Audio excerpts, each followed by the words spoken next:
오늘 선교주의를 맞아서 이사야 선지자가 부름받던 소명의 사건을 우리가 살펴보면서 우리를 부르시는 하나님의 음성에 귀를 기울이는 시간이 되시기를 소망합니다. 이사야가 선지자로 부름받던 시기는요, 유대 역사가 내리막을 시작하던 바로 그 기점이었습니다. 1절에 보시면 우시야 왕이 죽던 해에, 그때 이사야 선지자가 부름을 받죠. 우시야 왕이 죽던 해가 언제냐면 약 주전 740년경이라고 합니다. 이때는 722년에 북이스라엘이 멸망을 당하는데요, 멸망당하기 그 18해 전에 우시야 왕이 죽던 그때 이사야 선지자가 부름을 받았다는 거죠. 선지자로서 북이스라엘의 멸망을 두 눈으로 그는 목도해야만 했습니다. 비록 그는 남유다의 선지자였지만 형제국인 북이스라엘의 멸망을 지켜보는 것이 그에게는 굉장히 큰 슬픔이요 두려움이었을 겁니다. 북이스라엘이 멸망했지 남유다는 아니지 않느냐라고 생각할지 모르지만 남유다도 거의 멸망할 뻔했습니다. 여러분도 잘 아시는 것처럼 아수르의 그 군대가 북이스라엘을 완전히 초토화시키고 남쪽으로 내려와 남유다도 여전히 멸망하며 애굽까지 멸망시키려고 애굽의 군대와 남유다의 군대를 이분화시켜서 보내게 됩니다. 그때 남유다의 온 군대의 숫자가 18만 5천이나 되는데 이 숫자의 군대가 예루살렘 성을 삥 둘러 포위를 하게 됩니다. 그 성 안에 있는 숫자가 10만이 결코 될 수가 없는데, 사람 숫자가 그를 정복하기 위해 온 숫자가 18만 5천이나 되는 군사였다면 적어도 굳이 성 공략을 하지 않고 그냥 나오지만 못하게 막고만 있어도 성읍의 사람들은 굶어 죽을 수밖에 없는 상황에 이르고 말 것입니다. 그러니 남유다는 거의 죽은 거나 다름이 없는 상황이었다는 거죠. 그때의 남유다의 왕 히스기야가 하나님께 간절히 기도합니다. 그때 하나님이 그 기도를 들으시고 구원의 천사를 보내셨는데 그날 밤 18만 5천이 하룻밤에 다 송장이 되었다라고 성경이 말합니다. 18만 5천이 죽는 역사, 어마어마한 기적의 역사죠. 남유다가 기적같이 구원을 얻었다는 겁니다. 남유다가 이렇게 기적같이 구원을 얻었으면 이 놀라운 하나님의 은혜에 감격하면서 자신들의 잘못된 죄와 악을 던져버리고 옳고 바른 믿음의 삶으로 돌아와야 하는데 유다 백성들이 그러지를 못했습니다. 특별히 이 우시야 왕은요, 남유다 52년 동안 통치하는 긴 시간을 통치했는데 통치하면서 치적이 아주 많았습니다. 주변 대적들을 정벌할 뿐만 아니라 나라를 부강하게 하고 산업을 육성시키고 뿐만 아니라 신무기를 개발하고 성읍을 튼튼한 요새화시켜서 국방력을 비약적으로 발전시킨 위대한 군주였습니다. 이렇게 위대한 군주로서 이름을 떨치다 보니까 그만 그의 마음속에 교만이 들어가서 그때부터 이 나라에서 감히 내게 도전할 자는 없다라는 마음으로 성전에까지 올라가서 성전에서는 제사장만이 오직 하나님께 분향할 수 있는데, 향을 올려드릴 수 있는데, 제사장 너 저리 비켜, 감히 네가 내 앞에, 그러면서 내가 하나님을 독대할 거야, 그런 마음으로 그는 제사장에게 주어진 그 직임을 자기가 함부로 침탈하게 됩니다. 이 일로 인해서 그 자리에서 하나님께서 그를 치사 그의 얼굴에 나병이 나기 시작했다. 성경이 그렇게 말합니다. 그의 얼굴에 나병이 나 그는 곧장 성전에서 쫓겨나게 됩니다. 별궁으로 위폐되게 됩니다. 그래서 그는 죽을 때까지 나병 환자로 별궁에서 지나게 되는데, 그때부터 그의 아들 요담이 섭정을 하면서 왕위를 이어받아 물러가게 됩니다. 우시야가 52년을 통치했다지만 사실 그의 아들과 함께 했던 시간이 길었기 때문에 그의 온전한 통치라고는 말할 수 없지만 어쨌든 그는 승승장구하는 승리자였지만 결국 교만 때문에 무너져 버리고 하나님의 치심을 받아 나병에 걸려 결국 마지막에는 죽임 당하게 되는 그런 자가 되어버렸습니다. 죽고 말았습니다. 여러분, 바로 그가 죽을 그때에 선지자 이사야가 세움받았다라는 겁니다. 역사적 배경이 그러했다는 거죠. 그러면 오늘 본문으로 한번 들어가 봅시다. 우시야 왕이 죽던 주전 740년 하나님께서 이사야 선지자에게 나타나셔서 부르십니다. 이사야는 하나님의 은혜를 덧입으면서 하나님의 큰 영광을 보게 되는데, 오늘 본문 2절에서 4절에 보면 하나님의 영광이 눈앞에 활짝 펼쳐집니다. 거기 보면 높이 들린 보좌가 그의 눈에 보이게 됩니다. 이 높이 들린 보좌가 뭐겠습니까? 하늘 보좌가 자기 눈에 마치 환상과 같이 펼쳐진 것이죠. 거기에 하나님께서 앉아 계신데 그분의 옷자락이 온 성전에 가득 펼쳐져 있었다고 합니다. 여러분, 옷자락이 길게 펴져 있는 것은 그 사람의 영광을 이야기하죠.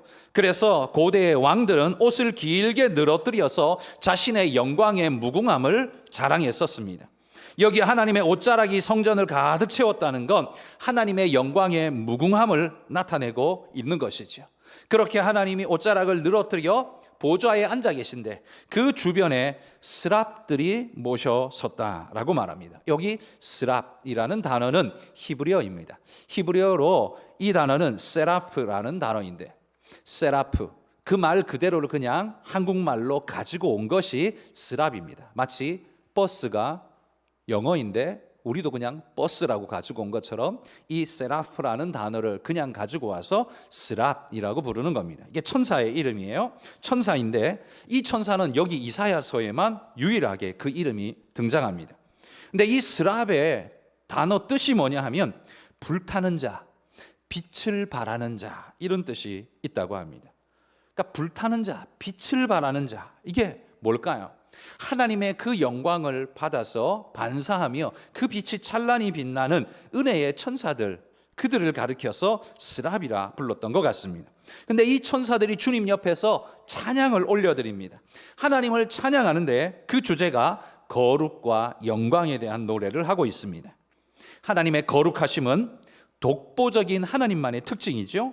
게다가 영광은 그 독보적인 하나님이 우리 앞에 그 거룩을 나타내실 때 나타나는 그 현상을 우리는 영광이라고 부릅니다. 하나님이 하나님의 하나님 되심을 나타내실 때 그 자리에 하나님의 영광이 극대화되어지는 겁니다. 이사야 선지자는 지금 그것을 보고 있다는 겁니다. 2절부터 4절에서는 하나님의 영광이 찬란하게 빛나는 모습이 그의 눈에 펼쳐지면서 마치 황홀경에 빠진 것 같았겠죠. 뿐만 아니라 이 천사들의 찬양이 울려 퍼질 때 성전의 문지방이 흔들리며 요동했다라고 말합니다. 진동했다는 거죠. 마치 지진이 난 것처럼 진동이 일어나는 겁니다. 왜 진동이 일어났을까요? 여러분, 하나님의 임재하는 순간이 구약에도 보면 시내산에 모세를 부르시고 말씀 주시러 하나님이 임재하실 때 나타납니다. 그때 보면 시내산에 하나님이 나타나실 때, 임재하실 때 온 산이 진동하고 흔들리며 나팔 소리 같은 소리가 온 천지에 울렸다라고 이야기합니다. 하나님의 임재는요, 우주보다 크신 분이기 때문에 이 만물이, 한 산이 하나님을 어찌 받아낼 수 있겠습니까? 그 위대하고 거대함이 임하실 때 온 만물이 떨면서 그분의 임재를 받았다라는 거지요. 뿐만 아니라 이 성전에 연기가 충만했다, 이렇게 표현합니다. 이 연기가 충만함은 하나님의 임재의 상징입니다. 솔로몬이 성전을 짓고 하나님 앞에 봉헌 기도를 드릴 때 하나님의 임재가 어떤 식으로 나타나느냐, 그 성전 안에 연기가 빽빽하게, 구름처럼 빽빽하게 나타났을 때 하나님의 임재를 그렇게 보여주셨습니다. 모세가 또한 성막을 지었을 때 그 성막 안에도 빽빽한 구름으로, 그리고 구름 기둥이 떠올라서 하나님의 임재를 상징해 주었습니다. 그러니까 여기 빽빽한 연기, 구름이라는 건 하나님의 임재를, 하나님은 보이지 않는 분이시지만 물리적인 우리에게 당신의 임재를 나타내실 때 가시적 현상으로 보여지는 것이 이 빽빽한 연기 가운데 당신의 임재를 우리에게 보여주셨다는 거죠. 그러니까 이사야는 지금 하나님의 현존을 대면하고 있는 것입니다. 그의 눈을 들어 세상이 보지 못하는 놀라운 광경을 보면서 하나님의 영광 앞에 지금 서 있게 된 겁니다. 이렇게 하나님의 놀라운 영광을 보게 되자 이사야가 어떻게 반응합니까? 4절까지가 하나님의 영광을 나타내고 있다면 5절부터가 이사야의 반응을 보여줍니다. 인간된 사람의 반응. 5절에 보시면 하나님의 영광 앞에 선 인간의 실존적 반응이 뭐였냐면 탄식이었습니다. 우와 하나님, 기쁨이 아니었습니다. 하나님을 만난 인간의 실존적 반응은 두려움과 탄식, 고통이었습니다. 왜냐하면 하나님이 괴롭게 해서가 아니라요, 하나님 앞 영광 앞에 내가 딱 서는 순간 자신의 죄가 명확하게 마치 드러나는 것 같습니다. 하나님이 일일이 그 죄를 지적하지도 않으셨는데 하나님 앞에 서는 순간 우리 자신의 양심이 찔리고 두려움 안에 떨어지게 된다라는 거죠. 여러분, 늦게까지 일하시고 밤에 퇴근해서 집에 들어왔는데 집에 아무도 없다고 생각해 보십시오. 문 열고 집에 딱 들어가는 순간 어때요? 깜깜합니다. 요즘이야 뭐 자동으로 불이 켜지지만 스위치를 올리기 전에는 깜깜합니다. 그러면 집안에 아무것도 없는 것 같지요. 아무것도 보이지 않으니까요. 그런데 스위치를 딱 올리는 순간 어떻게 됩니까? 모든 것들이 다 눈에 보이기 시작합니다. 소파도 거기 있고요, TV도 거기 박혀 있고요, 여러 의자들, 테이블들 다 제자리에 다 기물들이 있습니다. 그런데 깜깜할 때는요, 아무것도 없는 것처럼 아무것도 보이지 않았습니다. 우리가 하나님을 만나기 전에는요, 인간이 자기가 잘하는 줄 압니다. 죄가 없는 줄 압니다. 나 깨끗하게 살았어, 다 그렇게 합니다. 그런데 정작 하나님을 만나는 순간 어떻게 됩니까? 다 죄인이 됩니다. 왜요? 하나님이 우리에게 죄를 줘서가 아닙니다. 옛날에는 자기 눈에 안 보였는데 빛 대신 하나님 앞에 서는 순간 자기 죄가 다 드러나는 것 같고, 하나님 앞에 자기 양심이 찔리고, 그래서 하나님 앞에 무너지는 겁니다. 하나님, 내가 죄인이었군요. 이걸 발견하게 되는 것이 하나님 앞에서입니다. 인간들끼리 만나면 자기 잘났다라고 목에 핏대를 세우면서 소리를 지르지만 하나님을 만나는 순간은요, 겸손해질 수밖에 없는 겁니다. 왜? 자기 죄를 발견하기 때문이죠. 이런 하나님의 임재 앞에 선 인간은 세 가지의 반응을 보이게 됩니다. 첫 번째는 이사야와 같이요, 자기 죄를 자복하고 회개하는 자들이 있습니다. 이게 첫 번째, 가장 건강한 반응이죠.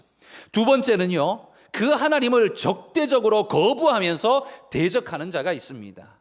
하나님 그런 거 없어 하면서 아예 하나님을 멸시하고 대적하는 자들이 생기죠. 세 번째, 자신의 죄가 보이기는 하지만 마치 없는 척, 모른 척 덮어버리는 사람들도 있습니다.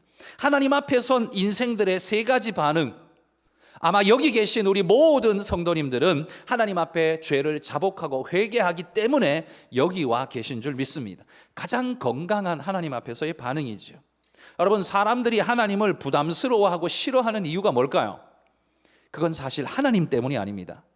자기 죄 때문입니다. 자기 죄가 드러나고 죄의식에 사로잡히게 되는 게 너무 싫기 때문에 하나님을 끊어내고 싶은 겁니다. 지워버리고 싶은 겁니다. 그러나 하나님을 지워버리고 싶다고 해서 하나님이 지워집니까? 아닙니다. 오히려 자기 자신이 지워질 뿐입니다. 하나님 앞에서 오히려 정직하게 고백하고 죄를 회개한 사람들은요, 하나님 앞에 죄 용서함을 받고 기쁨 가운데, 행복함 가운데 하나님 앞에 뛰어나가 새로운 삶을 살게 되는데, 하나님을 대적하는 사람은 어떻습니까? 계속 하나님을 피해서 어두운 데로 숨어들 수밖에 없습니다. 인생이 어두워지고 슬퍼질 수밖에 없는 것이죠. 그러니까 하나님을 회피하여서 인간의 인간됨이 나타날 수 있는 게, 살아나는 게 아닙니다. 오히려 죽어질 수밖에 없습니다. 오히려 반대로 하나님을 인정하고 내가 죄인입니다, 하나님의 은혜가 필요합니다라고 고백하는 사람이야말로 진짜 인간됨을 회복하고 행복한 삶을 살아가는 복된 밝은 사람으로 살아갈 수 있게 됩니다. 여러분, 이런 은혜가 우리 모두에게 있는 줄 믿습니다. 여러분, 하나님의 영광을 본 자는요, 자기 죄를 보게 되고요, 자기 죄를 발견한 자는 자연스럽게 회개에 이르게 되고요. 그런데 그 회개한 자에게는 어떤 은혜가 주어지는가? 6절과 7절에 보시면 어떤 은혜가 주어집니까? 하나님의 속죄가 그에게 주어집니다. 여러분, 우리가 착한 일을 많이 함으로써 거룩에 다가갈 수 있는 게 아닙니다. 사실은 착한 일 많이 하는 건 아주 좋은 일이고 우리가 권장해야 할 마땅한 일이고 하나님을 닮은 일인 건 맞습니다. 그런데 착한 일을 조금 한다고 우리가 거룩해질 수 있는 건 아닙니다. 감히 거룩이란 이름을 거기에다 보탤 수는 없습니다. 우리가 착한 일을 하나 한다고 해서 우리가 마음속에 죄를 품고 또 죄를 직접 행하고 그러지 않습니까? 하잖아요. 착한 일을 한다고 해서 내가 죄를 안 짓는 게 아니잖아요. 이게 표현이 좀 저속해 보여서 죄송합니다만 우리가 큰 볼일을 길바닥에 봐놓고 어쩌다가 그거 신문지로 덮어놓는다고 해서 깨끗해집니까? 여전히 냄새나고 여전히 더럽고 신문지를 덮어놨기 때문에 안 보이는 척하지만 그러나 정작 그 안에 여전히 존재하고 여전히 더러운 건 바뀔 수가 없는 겁니다. 우리가 하나님 모른 척 없는 척 그래서 우리는 괜찮은 척 덮어놓는다고 해서 여러분 우리 괜찮아지는 게 아닙니다. 어떻게 해야 됩니까? 하나님 앞에 나아가 고하고 속죄의 은혜, 회개의 은혜를 덧입어야 하는 겁니다. 이사야가요 하나님을 이렇게 환상 중에 보았기 때문에 선지자가 된 것은 아닙니다. 하나님을 본 순간에는 오히려 선지자가 되어 기쁨이 아니라 오히려 절망이었습니다. 탄식이었습니다. 아무것도 할 수 없었습니다. 자기 죄에 사로잡혀 아무것도 할 수 없었어요.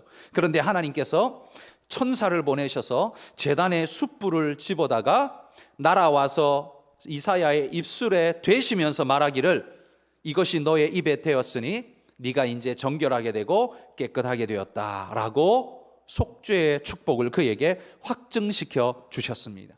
이 천사가 들고 온 제단 숯불이 뭐냐 하면요, 성막, 하나님의 성막에 들어가기 전에 먼저 그 앞에 번제단이라는 게 있습니다. 이 번제단에서 자기 죄를 속하는 제사를 드려야 하는데 제사를 드리려면 고기를 자르고 각을 뜨고 그 위에서 불을 살라서 불태워서 하나님 앞에 연기와 냄새를 향기를 올려드리는데 이때에 이 불판에 번제단에는요 그 안에 그물망이 석쇠처럼 그물망이 그 안에 들어 있습니다.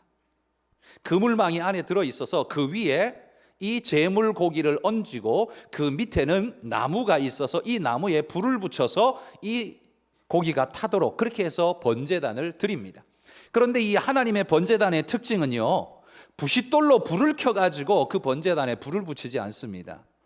이 번제단의 특징은 하나님께서 아론을 제사장으로 삼을 때 첫 번째 제사를 드릴 때 번제 드리려 할 때 하늘에서 불이 내려와서 이 번제단을 불살랐다고 합니다. 그래서 그 불로 하늘에서 내린 불, 그래서 그걸 하나님의 불이라고 하는데요, 이 하나님의 불로서 번제를 드리고 이스라엘의 제사장들은 이 불을 꺼지지 않게 해야만 했습니다. 유지해야만 했어요. 그래서 그 불로 계속해서 번제를 드려야만 했습니다. 그래서 하나님 앞에 드리는 제사는 아무거나 그냥 부싯돌 켜가지고 붙이는 불이 아닙니다. 하나님의 불을 계속 유지해서, 그러니까 제사장의 사명이 굉장히 중요한 거죠. 잠깐 실수했다간 다 꺼트려 먹는 거죠. 그러니 밤낮 이걸 조심스럽게 잘 관리하는 그런 역할이 그들에게 주어져 있었습니다. 거기에 쓰였던 번제단에 쓰였던 그 숯, 그게 바로 여기 제단의 숯불입니다. 이 숯불은 대속물을 태우고 그의 속죄가 이루어진 징표이죠. 그래서 그것이 이사야의 입에 닿았으므로 네가 정함을 입었다, 속죄의 징표로서 하나님이 보여준 것입니다. 그러니까 여러분, 그가 하나님의 환상적인 영광의 모습을 보았기 때문에, 다시 말해서 천국의 하늘의 정보를 가졌기 때문에 그가 선지자가 된 게 아닙니다. 정보는 우리가 선지자 되게 하는 이유가 될 수는 없습니다. 이사야가 선지 사역을 할 수 있었던 이유는 환상을 한 번 봤기 때문에 선지자가 된 게 아닙니다. 그거보다 더 중요한 거, 속죄함을 입고 그 다음에 하나님의 부름을 받았다는 사실이 훨씬 더 중요한 겁니다. 죄 씻음을 받은 자만이 하나님 앞에 쓰임 받을 수 있습니다. 좀 아는 자가 하나님 앞에 쓰이는 게 아닙니다. 대속의 은혜를 체감하고 아는 자만이 하나님 앞에 쓰일 수 있습니다. 그러니 여러분, 우리가 하나님의 사역을 할 수 있고 하나님의 일꾼으로 쓰임받을 수 있는 건 내 도덕성에 기초한 게 아닙니다. 우리가 착해서 그런 게 아닙니다. 내가 죄 있고 여작한 존재이지만 하나님의 대속의 은혜를 받고 내가 이런 은혜를 받았으니 감격 속에서 또 하나님이 너는 이제 속함 받았으니 앞으로는 더 이상 그런 죄 짓지 말고 하나님의 거룩한 위를 위해 너희는 쓰임받으라. 하나님이 우리를 부르셨기에, 이걸 소명이라고 하죠. 부르셨기에 우리는 이 사역을 감당할 수 있는 겁니다. 하나님의 소명도 없이요, 구글 좀 뒤져가지고 네이버 좀 뒤져가지고 성경이 말하는 이야기가 뭔지 좀 정보를 얻은 다음에 좀 아니까 목사가 되어보고 나는 목사야 라고 말하는 사람들이 혹시라도 있다면 여러분 그건 100% 거짓 선지자입니다. 교회가 흥왕하던 시절에는요, 이런 거짓된 자들이 쑥쑥 일어났었습니다. 왜요? 교회가 흥왕하니까 거기에서 뭔가 좀 얻어보려고 그렇게 나서는 자들이 있었습니다. 그러나 그들은 거짓 선지자일 수밖에 없습니다.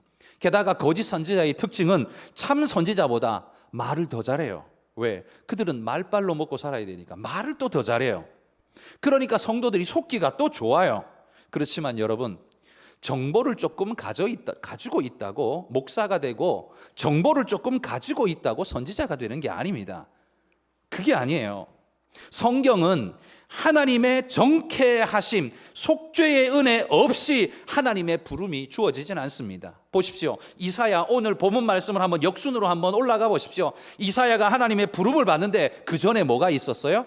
그 전에 제단 숯불로 그의 입술에 대며 속죄의 역사가 있었습니다. 그런데 그 속죄의 역사가 있기 전에 뭐가 있었습니까? 오호라 나는 화로다 나여 망하게 되었도다 라는 고백이 있었습니다. 회개가 있었단 말이죠. 그러니까 소명이 있기 전에 속죄가 있고요, 속죄가 있기 전에 회개가 있고요, 회개가 있기 전에 뭐가 있었습니까? 하나님의 영광을 받습니다. 성령의 은혜로만 우리가 우리 죄를 조명받고 회개할 수 있고, 또 회개한 자에게 하나님의 속죄가 주어지고 속죄의 은혜가 주어지고 난 다음에야 그에게 하나님의 사명이 주어질 수 있다는 말입니다.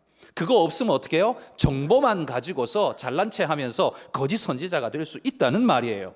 제단 숯불의 역사 없이 성경을 조금 엿본 것 가지고 선지자가 되었노라 라고 말한다면 그건 철저한 거짓입니다. 여러분, 우리도 태평양 건너갔다 오면서 목사 되는 사람이 있잖아요. 이 말도 안 되는 일이 왜 있을까요? 다 거짓말이죠. 자기 머리에 자기가 손 얹고 목사가 됐는지는 모르지만 이 사람들은 다 거짓말쟁이입니다. 여러분, 선지자가 되는 건 정보력으로 되는 게 아닙니다. 하나님의 부르심이 가장 중요한 요소입니다. 하나님이 부르시지도 않았는데 하나님의 일꾼이 된다? 거짓말이죠. 여러분, 소명감 없이 실력과 열정만 가진 자는 거짓 선지자일 수밖에 없습니다. 하나님의 사역은 개인의 실력으로 되는 게 아니라 그 전에 뭐가 필요하냐? 죄에 대한 깊은 자각이 반드시 필요합니다. 그 다음에 하나님의 죄 씻음에 대한 속죄의 확신이 필요합니다. 그 다음에 하나님이 나를 불러 주님의 일을 시키셨다는 소명감이 필요한 겁니다. 이게 순서대로 우리에게 주어져야 한다는 말이에요. 이사야는 자신의 죄를 씻음을 받고 하나님의 부름이 귀에 들릴 때, 그때 오늘 본문에 보십시오. 그제서야 뭐라고 말합니까? 처음 하나님을 봤을 때는 탄식을 쏟아냈습니다. 화로다 나여 망하게 되었도다. 그런데 나중에 하나님이 속죄의 은혜와 소명의 은혜를 주실 때는 그가 뭐라고 그 다음에 화답합니까? 나를 보내소서, 내가 여기 있나이다, 나를 보내소서, 이렇게 외치게 됩니다. 여러분, 이 이사야의 외침을 우리가 조심스럽게 해석해야 되는데요, 내가 여기 있습니다, 주님 내가 가겠습니다, 이 말을 내가 잘할 수 있습니다, 나는 잘할 수 있잖아요, 내가 한번 해보겠습니다, 여러분 이런 말로 받으시면 안 됩니다. 이사야는 그런 느낌으로 말한 게 아니에요. 이사야는 어떤 마음으로 했냐면, 하나님 정말 그 일을 누군가가 하기를 원하십니까? 하나님께서 누군가 그 일을 해줬으면 좋겠다고 주님 그런 마음이십니까? 그렇다면 하나님, 내가 실력도 없고 내가 모자라지만 하나님이 원하신다면 내가 그거 나라도 할 수 있을까요? 내가 주님이 원하시면 내가 나라도 해보겠습니다. 이런 마음이, 이게 선지자 이사야의 마음이라는 거예요. 그러니까 여러분, 제가 앞에서 말한 내가 할 수 있습니다, 내가 한번 해보겠습니다 라는 마음, 이 전자의 마음은 어떤 마음이에요? 자기 가능성과 자기 실력에 기초한, 내가 원하니까 한번 해보겠습니다, 이런 자기 가능성에 기초한 사람이에요. 그러나 후자 이사야의 고백은 뭐예요? 하나님, 나는 능력이 없고 그럴 사람이 못 되지만 하나님이 정말 필요로 하셔서 사람을 찾고 계시다면, 그 중에 나라도 하나님이 쓰시겠다고 하신다면 하나님, 나라도 하겠습니다. 여러분, 이건 기준이 어디 있어요? 하나님께 있는 거예요. 전자는 자기에게 있어요. 하는 일은 똑같아 보일지 몰라도 전자는 자기 자랑으로 그 일을 하는 거고, 이사야는 하나님의 소명대로 그 일을 하는 거예요. 결단이고 헌신인 거죠. 이사야는 지금 그렇게 하나님께 외치는 겁니다. 8절에 보시면 하나님은 당신의 일을, 당신을 위해서 일하실 자를 지금 찾고 계심을 우리에게 보여주고 있습니다. 하나님은 일꾼을 찾고 계신단 말이에요. 그런데 하나님께서 일꾼을 찾고 부르실 때 이 부름은요, 막연한 부름이 아니에요. 이 막연한 부름이란 게 어떤 말이냐 하면 이런 말입니다. 하나님께서 하늘에서 구름 사이로 얼굴을 빼꼼히 내미시더니만, 야, 나 위에 일할 사람 한번 손 들어봐. 하늘에서 그렇게 말하는 게 아니라는 거예요. 세상의 모든 사람들에게 얼굴 빼꼼히 내밀고, 야, 나 위에 일할 사람, 야, 한번 손 한번 들어봐. 그렇게 막연하게 말하는 게 아니라는 말입니다. 하나님의 부름은 그렇게 부르신 적이 없어요. 하나님의 부름은요, 선택적 부름입니다. 오늘 본문에도 보면 내가 누구를 보내며 누가 우리를 위하여 갈고, 이 문장만 놓고 보면 하나님이 굉장히 막연하게 부르시는 것 같습니다. 누구든지 한번 참여해 볼래? 이런 굉장히 막연한 부름 같아요. 그런데 여러분, 이 부름을 귀로 들은 사람이 누굽니까? 이사야 말고 또 있습니까? 없습니다. 이사야 말고 다른 사람은 이 부름 소리를 아예 못 들었어요. 그렇다면 이 부름은 막연한 부름입니까? 아니면 하나님의 선택적인 이사야를 향한 집중적인 부름입니까? 이거 후자예요. 하나님의 부름은요, 가볼래? 싫어요. 아, 그러면 안 되겠다. 야, 네가 할래? 싫어요. 아, 네가 안 되겠다. 야, 네가 할래? 하나님 그렇게 찾는 게 아니란 말이에요. 하나님의 부르심은요, 딱 정해놓고 하나님이 그 사람을 찍어서 부르심이에요. 그래서 하나님의 부름은 막연한 부름이 아니라는 말입니다.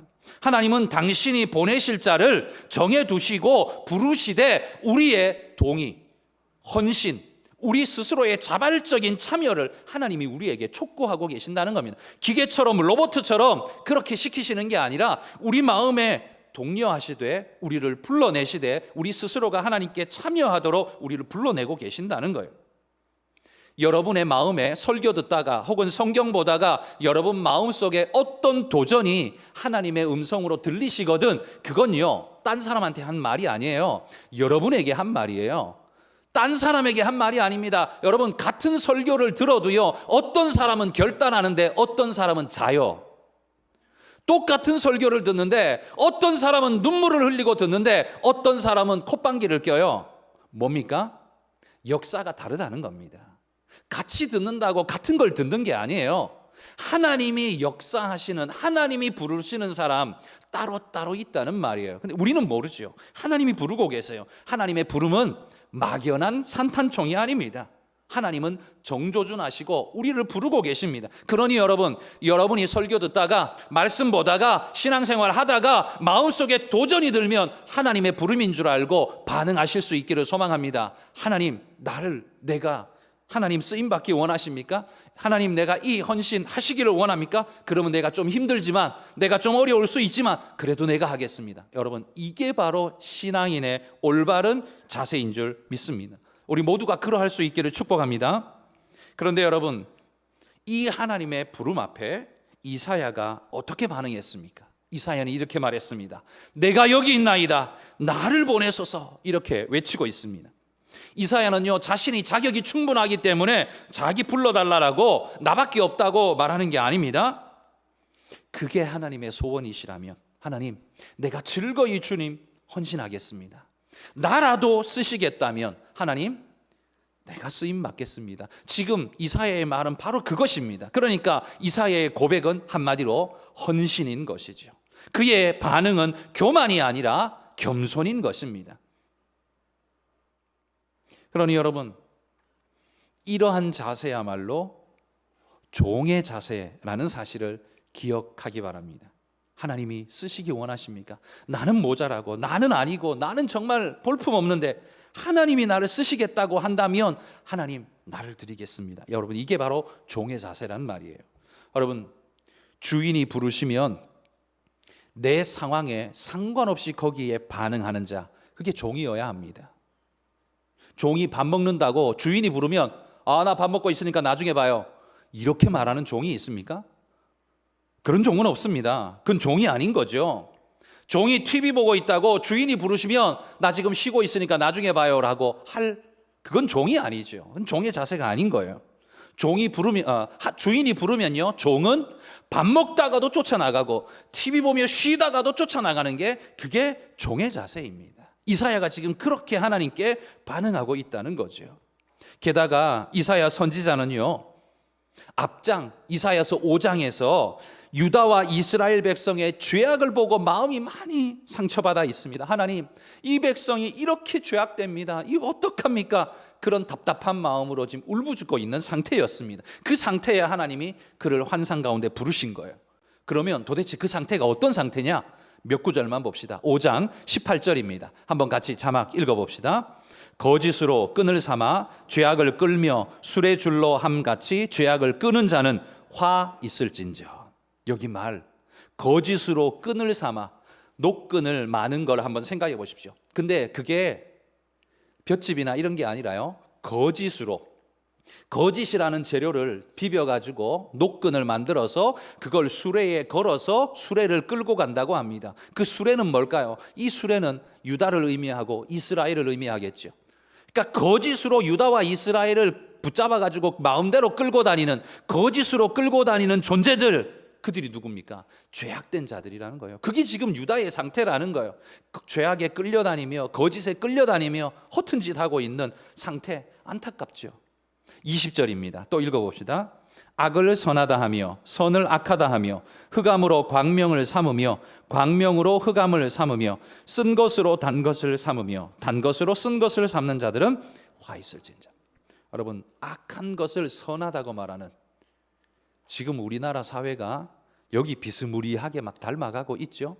진리는 없다라는 말 속에 숨어서 악한 것을 더 이상 악하다고 말하지 못합니다. 선하다라고 각색까지 하고 있습니다. 악한 걸 선하다 하고 선한 걸 악하다고 말하는 순간 그 사회는 붕괴될 수밖에 없습니다. 그런데 유다 사회가 지금 그렇다는 거예요.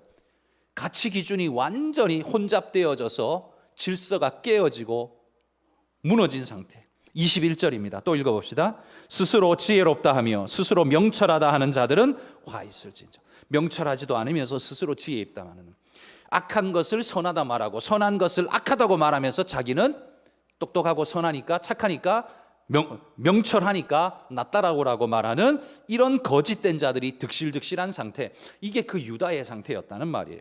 또 마지막 23절입니다. 읽습니다.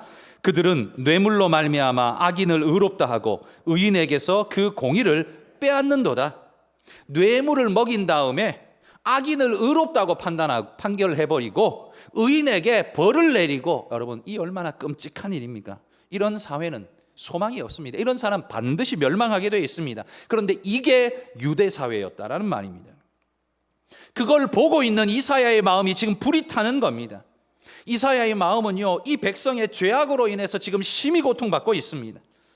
이들을 돌이키기 위한 마음이 간절합니다. 돌이켜야 하는데 이 백성을 어떻게 돌이킬까?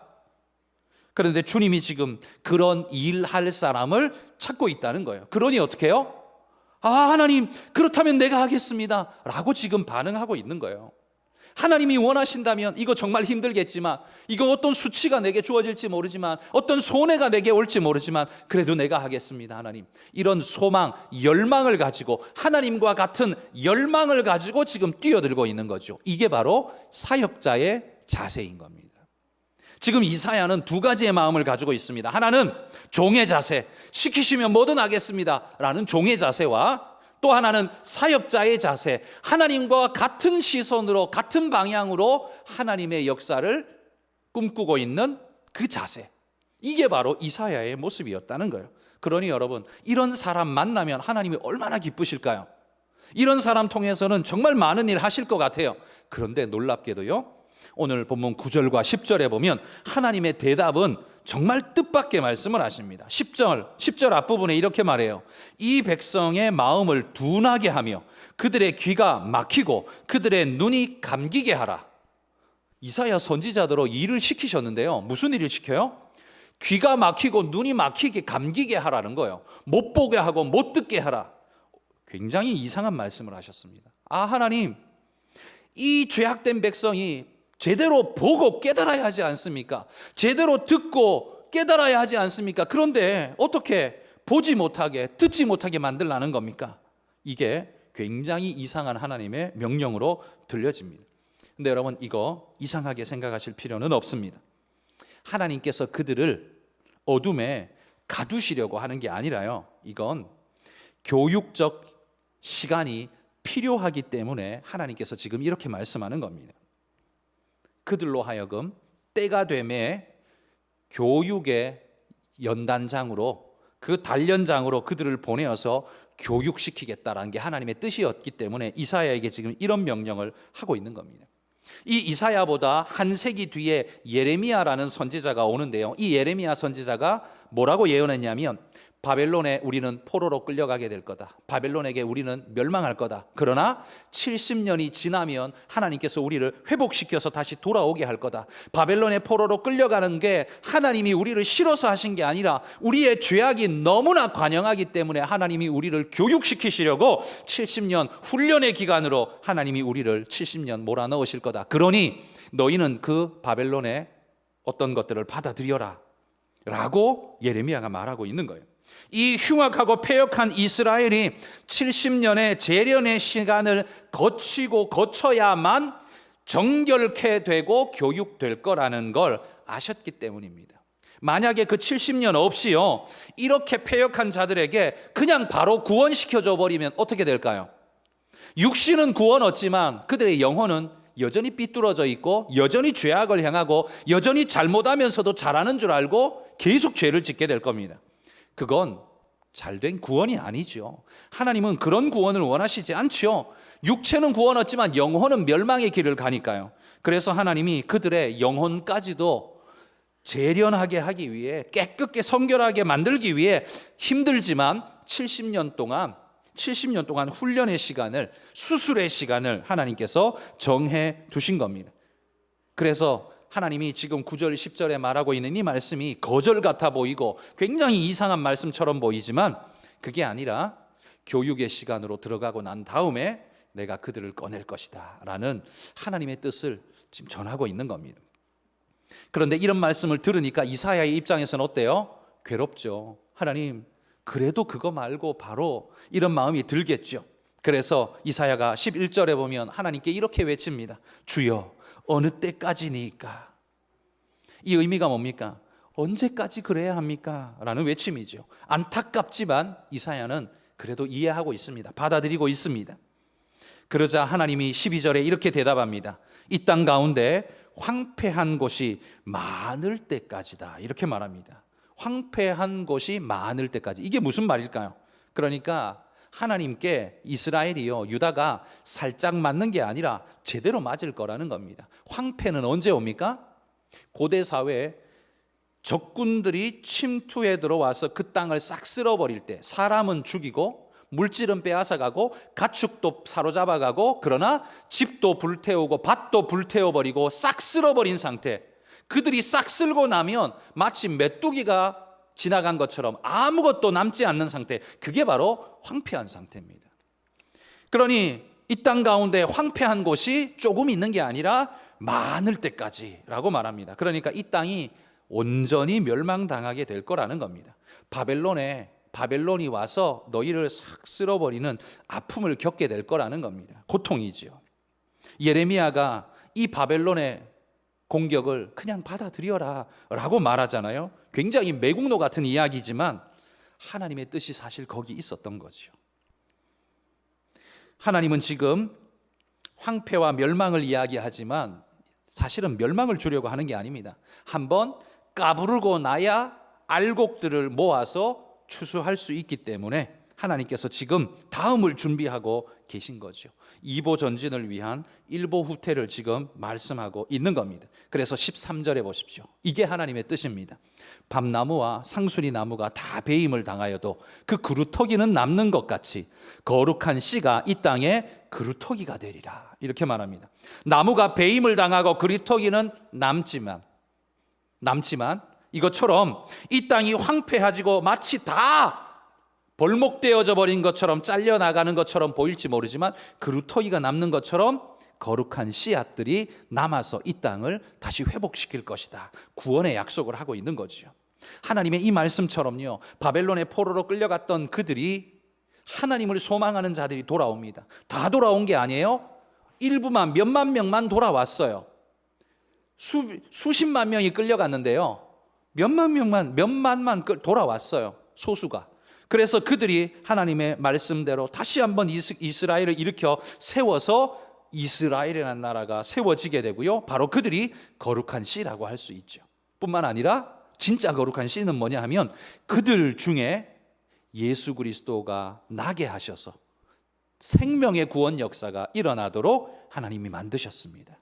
그 돌아온, 회복된 자, 하나님을 소망하며 돌아온 자들, 그루터기처럼 보잘것없지만 그들 속에 거룩한 씨, 예수 그리스도가 나게 하셔서 우리의 구원을 주리라. 하나님이 지금 이사야를 통해서 이 말씀을 하고 계신 거예요.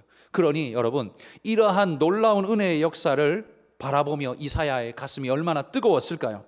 이 얼마나 소망 있는 사역 애로의 부름입니까? 하나님이 이루실 놀라운 역사를 꿈꾸면서 주님께 달려갈 수 있는 것, 이건 축복입니다. 주님께서 여러분을 향해서 내가 누구를 보내며 누가 우리를 위하여 갈꼬라고 말할 때 여러분 즉각적으로 순종하며 여러분들이 달려나갈 수 있는 모든 분들이 되시기를 소망합니다. 그 말들은 아무에게나 하는 말이 아닙니다. 여러분에게 선택적 부름이라고 말씀드렸습니다. 말씀을 맺습니다. 오늘 선교 주일입니다. 선교사님들을 통해서 우리가 복음을 들었고 오늘 이 구원의 축복을 누리기에 우리는 다시 한번 선교 사역을 통해서 이 은혜의 빚을 갚고 하나님의 영광의 사역에 동참합니다. 그래서 우리는 오늘 선교 헌금도 작정한 겁니다. 선교 주일은 선교사님들을 위해서 필요한 날이 아닙니다. 선교 헌금을 작정하는 걸 보니까 선교사님들을 위한 거네요 라고 말씀할지 모르지만 그거 아닙니다. 누구를 위해서냐면 바로 우리를 위해서입니다. 왜요? 우리 모두가 여러분의 직장에서, 여러분의 가정에서, 여러분의 삶의 터전에서 선교의 사역을 해야 할 선교사들이기 때문에 오늘 여기에 이사야처럼 하나님이 우리를 부르셨기에 우리는 거기에 반응하면서 오늘 헌신을 결단하며 주님 앞에 나갑니다. 이게 바로 선교 헌신입니다. 선교 주일인 겁니다. 여러분을 위한 겁니다. 여기에 우리의 결단이 부수적인 열매로 우리 선교사님들을 위한 선교 헌금이 또한 모아져서 그들의 사역이 가능하도록 하는 은혜의 역사도 함께 주어지게 되는 거죠. 여러분, 우리 모두가 오늘 하나님의 부름받은 믿음의 일꾼이라는 사실을 기억하며 주님 앞에 은혜로 달려나가는 우리 모든 분들이 되시기를 주의 이름으로 축복합니다.